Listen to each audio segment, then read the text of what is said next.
How you doing, construction classes? I'm gonna go through this presentation with you. Normally, this is some stuff we would do in class, but this year we're flipped a little bit, so we're gonna have to do it on a video so that you get the most out of your time while you're here. So what we're going to talk about is general layout and parts of a board. So this is a 2x4. It's just a stock image. I grab it off the Google image search. It represents every piece of wood that we have in the shop, plywood included. Plywood's a little different, but we're going to talk straight real wood right from a tree, not a pre-manufactured man-made product like plywood. So parts of a board. That arrow right there is pointing to which part? The edge. We call it the edge. Um, That way, no matter how this board is oriented in our project, if it's standing up or if it's, if it's standing up on the other side, or right now it looks like it's the right edge or the left edge, but if you rotate the piece 90 degrees, now it gets confusing. So in order to keep this from happening, what we do is we name the parts of a board so that they're the same everywhere, no matter how the piece is being held in the project or while you're working on it. So there's your edge. This next arrow that's kind of down here is pointing towards the the end of the board.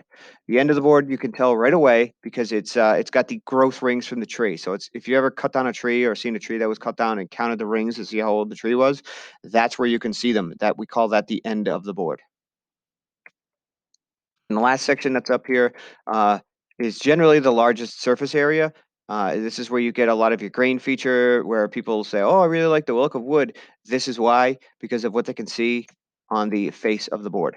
Okay, it's generally, like I said, the largest area um, that you can see.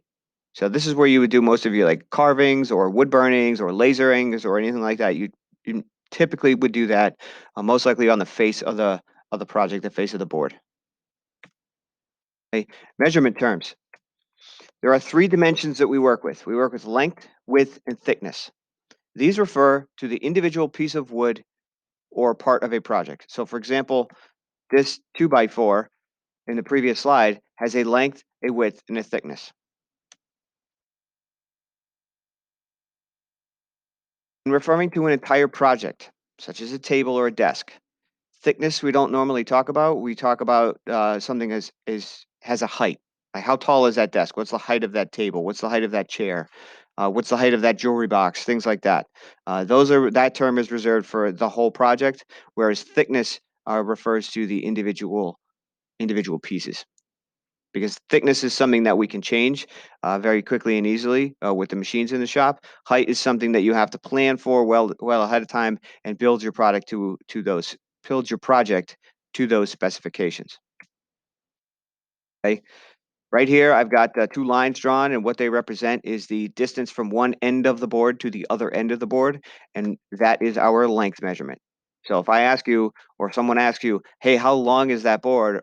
You'll be able to take your tape measure and hook it on one end of the board and measure all the way to the other end, okay, going from the ends, which we established. Hopefully, we learned from a couple slides ago. So length measurement is from one end to the other end. Okay? The next set of lines here from one edge to the other edge is going to give us our width measurement. Edge to edge gives us the width. Okay, both of those things we can change relatively easily and quickly in the shop. You simply draw a line where you want to cut it and go to the appropriate machine and saw it apart. Saw the one piece into two. The last measurement here is a little tricky to see with this picture, but that's from one face to the other face, and that is your thickness. Okay, that we can change a little bit easy. That we can change. We need actually a machine that planes it to different thickness. That's not necessarily a sawing machine as much as it is a grinding. Almost, it grinds the pieces of wood, shaves the pieces of wood off, and makes them thinner. So those are our three measurements. Those are our three parts of a board. This slide is really important. Let me move my face out of the way here. So this right here, if you get nothing else out of this presentation, this right here is really important. Length is end to end, width is edge to edge, thickness is face to face, and those corresponding parts of the board are very important.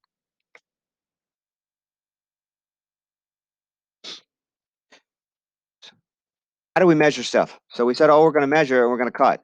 There's two basic systems of measurement that we use. One is U.S. customary, which is what we'll be using here, and the other one is metric, which you'll be using in engineering and science classes.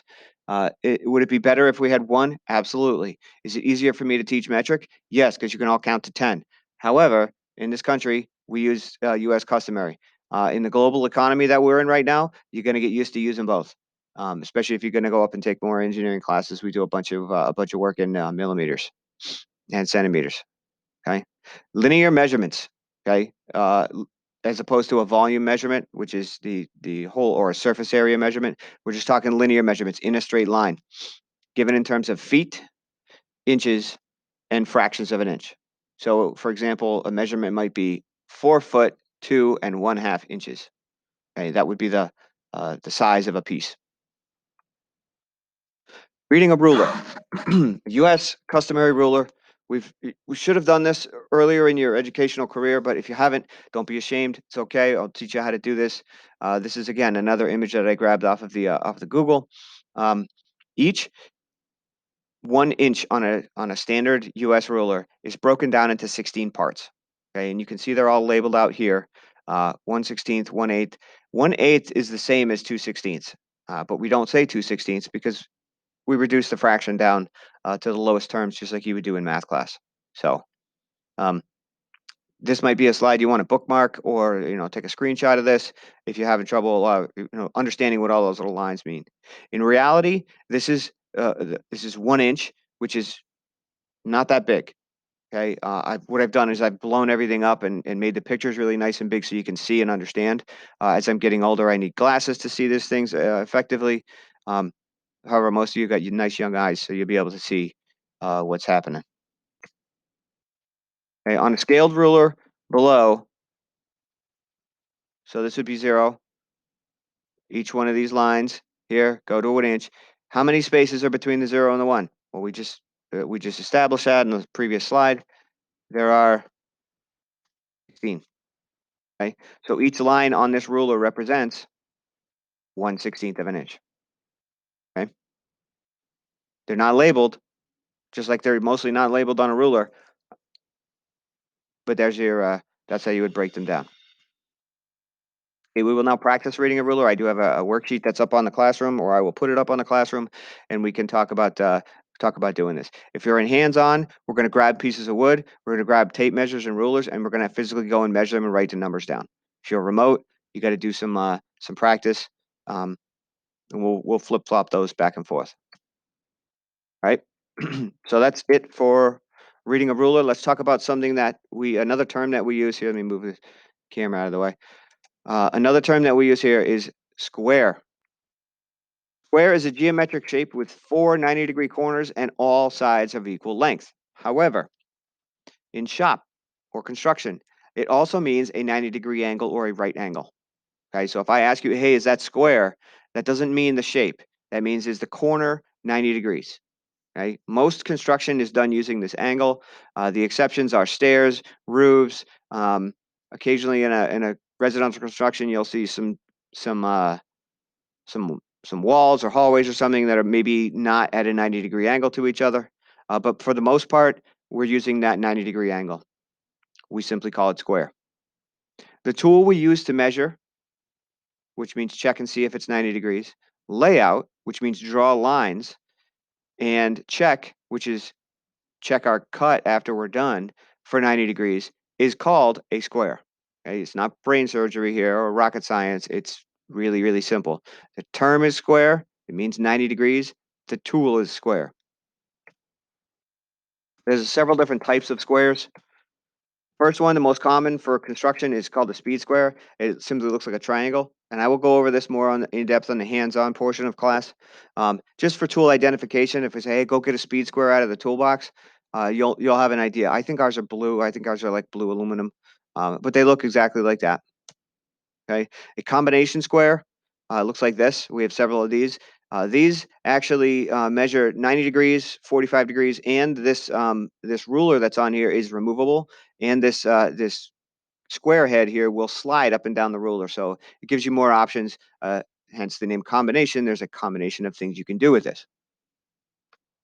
Okay, and we're talking construction here, so Framing square, if you're doing work with larger sheets of plywood or laying out big objects like walls, you're going to want a framing square to do that. There's also a bunch of, you can't really see them in this picture, but there's a table on there for laying out rafters and stairs, which we'll get to, maybe later on in the semester.